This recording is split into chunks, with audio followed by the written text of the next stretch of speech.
Alright, so in today's video we're checking out the JJRC C8809. This is a 1/18th scale rock crawler, and a lot of people said this is very similar to the Traxxas, the TRX4M, I believe.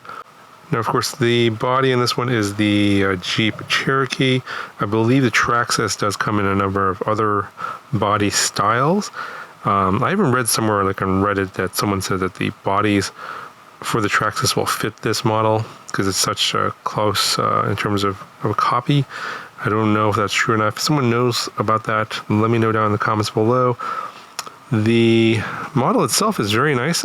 So this is the white color. Obviously, it does come in silver or gray. On the box here, there's a green color and a blue color. But this white one looks pretty nice. Some scale details here, like the little mirrors pop out. Actually, they go all the way out like this. Let's see if there's anything. Yeah, there's even a reflection there, and one on the other side. I'll pull those out. I guess you can put those in case you might be rolling over. The little windshield wipers are not attached to the windshield. They can move a little bit. Do we have headlights? We'll show you that here when we power it up. Fairly squishy wheels. They feel somewhat sticky. The suspension, typical 4-link suspension, all plastic. Drive shafts are plastic as well. So obviously in this size, I'm going to find a fair amount of plastic. The shocks are air shocks or friction shocks. They're not oil filled. I'm not sure if the ones from Traxxas are oil filled or not. Someone knows, let me know down in the comments. But see, it's quite bouncy, but a lot of the 1/18th scale crawlers usually don't come with oil filled shocks. And then got lights here in the back as well, brake lights and indicator lights, and a full spare tire in the back. And you do even have a small hitch here in the back, pretty cool. In the front here, we do have an axle mounted servo. As you can see, it's actually mounted to the axle. And then we got an on-off button over here. To take the top off, it's these clips in the front and the back, which I'm also told this is the same way the Traxxas bodies are removed. So you just kind of push them forward like this and push them up, and they should pop out.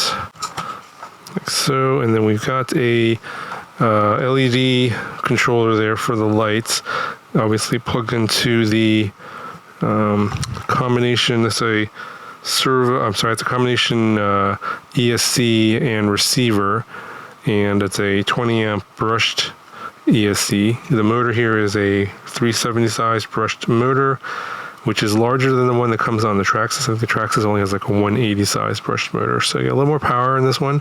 You can see there, that's the axle mounted servo in the front, and here is the battery. It's a 2-cell, it's like a lithium ion, smaller type. It's the 14500 size, 7.4 volts with a JST connector. Just a quick look at the rest of the stuff that comes in the box. You're going to get this little USB charger for charging the battery. Get all these stickers here. I think I'll be using the Jeep ones and a few others, but obviously I'm not all of them. Got a remote control manual, and just have pretty much covers everything here. I'm going to cover really briefly as to what everything is. It's pretty basic. And then you have explosion diagrams for the truck. All the parts, etc. here are going to be all diagrammed. Pretty nice. And here's the remote itself, pretty basic. Should get the job done. Pretty much standard forward and reverse. Right hand steering. You have basically steering and throttle reversing the channels here for that. And then you have your speed for your throttle here. So there's 3 different speeds. Obviously, for some rock crawling, you want to go slower, but if you want to go faster, there's second speed and third speed. We'll be showing you that shortly. The light for your on-off indicator. Got your steering trim and throttle trim. And then you have this dial here called ATV, which will slow down the amount of steering or reduce the amount of steering you have. So basically it's like steering rates. And then you have this switch here for the lights to turn the lights on and off. You have to long press that.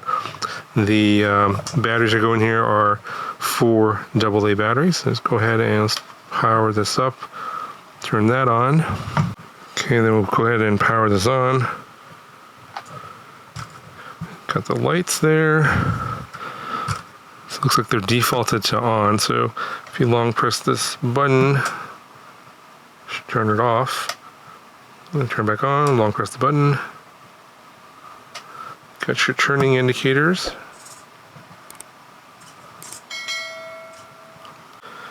Same in the back. And you got your reverse. The reverse lights are red. So this is full throttle on level 1 speed.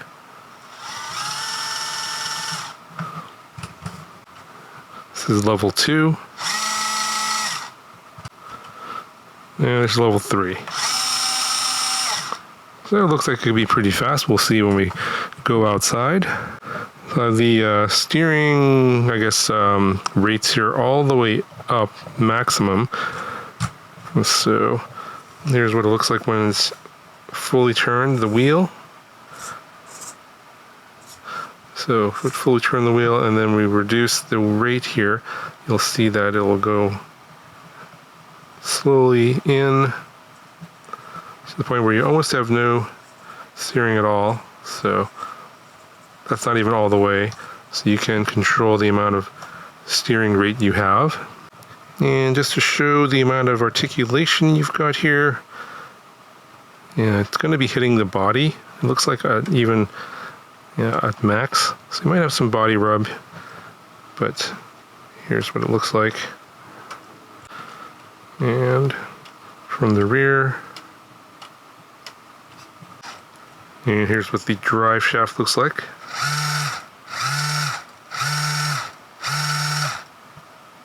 Yeah, so let's go ahead and take it out and let's see how it does.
So this performed pretty well. This does work really well in terms of going very slow. I thought the little rock obstacle course for this one was appropriate for this scale, although, you know, some of the rocks were a little on the big side, and you could hear the chassis getting kind of scratched up in the bottom here.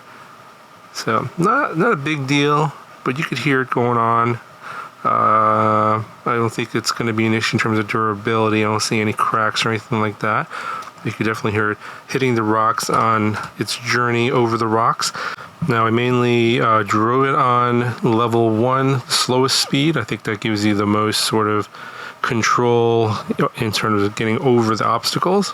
And overall, I thought that it was very easy to direct it to where I wanted to go, forwards or backwards. It is a little bit sensitive on the throttle in terms of it kind of gets a little kind of jerky, I guess is the right term. It kind of jumps around sometimes, but I think that's kind of typical for the motor. This is a pretty big motor, so you maybe need to go to like a third-party radio or something like that. Perhaps like the Radio Master MT12. I don't know if this protocol is supported by that radio, but just saying that some sort of a radio with a better throttle resolution might help with that. But that was a kind of a minor sort of wish that I had for this thing. And definitely overall lots of fun. I don't know how this compares directly with one of the Traxxas TRX4M. I think that's what this is directly competing with.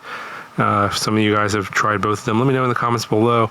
I'm sure the Traxxas is very good as well. Of course, that one costs like twice as much, I believe. It's like this comes in around 80, and now typically the cheapest Traxxas of that series comes in like around 160, so it's about double, and the price goes up from there. I've seen ones over $200 in the 1/18 scale. Anyway, that's gonna do it for this video. Let's leave your comments and questions down below, and I'll talk to you guys in the next one.